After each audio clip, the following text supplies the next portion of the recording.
ശാന്തമായി ഒഴുകിക്കൊണ്ടിരിക്കുന്ന നദി പെട്ടെന്നൊരു സുപ്രഭാതത്തിൽ ചുമന്ന നിറമായി മാറിയാൽ, കൂടെ സഹിക്കാൻ പറ്റാത്ത ദുർഗന്ധവുമായാലോ?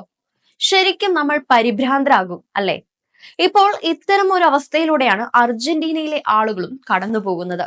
അർജന്റീനയുടെ തലസ്ഥാനമായ ബ്യൂണസ് ഐറിസിലെ ജനങ്ങളെ ആശങ്കയിലാക്കി നദിയിലെ ജലത്തിന്റെ നിറം ചുവപ്പായി മാറി. ബ്യൂണസ് ഐറിസിന്റെ പ്രാന്ത പ്രദേശത്തോടു കൂടി ഒഴുകുന്ന സരണ്ടി നദിയിലെ ജലത്തിന്റെ നിറമാണ് പെട്ടെന്ന് ചുവപ്പ് നിറമായി മാറിയത്. വ്യവസായശാലകളിൽ നിന്ന് പുറന്തള്ളുന്ന രാസവസ്തുക്കളാണ് നദി പൂർണ്ണമായും ചുവപ്പ് നിറമാകാൻ കാരണമെന്നാണ് പരിസരവാസികൾ ആശങ്ക പറയുന്നത്.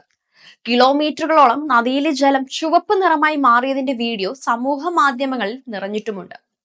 സരണ്ടി അർജന്റീനയ്ക്കും യുറുഗ്വേയ്ക്കും ഇടയിലുള്ള പ്രധാന ജലാശയമായ റിയോ ഡീലാ പ്ലാറ്റിലേക്ക് ഒഴുകുന്ന നദിയാണ്.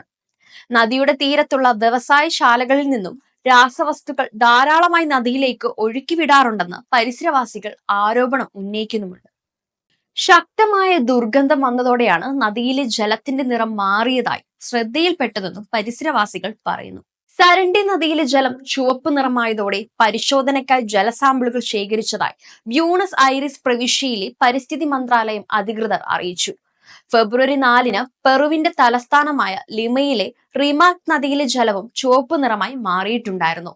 സംഭവത്തിൽ മെട്രോപൊളിറ്റൻ മുനിസിപ്പാലിറ്റി ഓഫ് ലിമ നടത്തിയ അന്വേഷണത്തിൽ വിഷമാലിന്യം നദിയിലേക്ക് തള്ളിയതാണ് നിറമാറ്റത്തിന് കാരണമെന്നും കണ്ടെത്തിയിരുന്നു. ഇതിന് സമാനമായ സംഭവമാണ് ഇപ്പോൾ സരണ്ടി നദിയിലും സംഭവിച്ചിരിക്കുന്നത്. പരിശോധന ഫലം ലഭിച്ചാലേ ഇതിന്റെ കാരണം എന്താണെന്ന് സ്ഥിരീകരിക്കാൻ സാധിക്കുകയുമുള്ളൂ.